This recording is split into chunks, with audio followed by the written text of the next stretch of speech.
Hey everyone, it's your host Irfan Nasser, and today in this video I want to guide you through the process of updating your 2015 Samsung Full HD LED TV. Keep in mind that this TV isn't a smart TV, meaning it lacks Wi-Fi and other network services. Therefore, to update its firmware, you need to follow the following steps.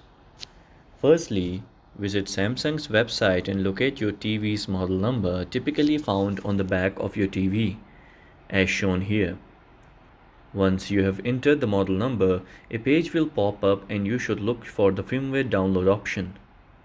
Download the firmware or copy it from the download folder to your USB drive. Next, run the firmware installation program from your USB folder. This will extract the installation files onto your USB stick.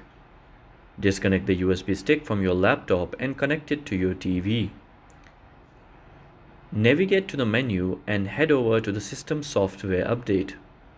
Your TV will automatically detect the update and begin the updating process. Remember, do not unplug the USB stick or turn off the TV during the update, as it could potentially cause the TV to malfunction. As you can see, I have already updated my system firmware from 2015 version to the 2017 version, which is likely the latest firmware available for this TV.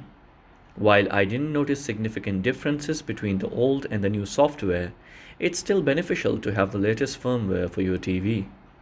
If you found this video helpful, be sure to give it a thumbs up and subscribe to my channel so you won't miss out on content like this in the future.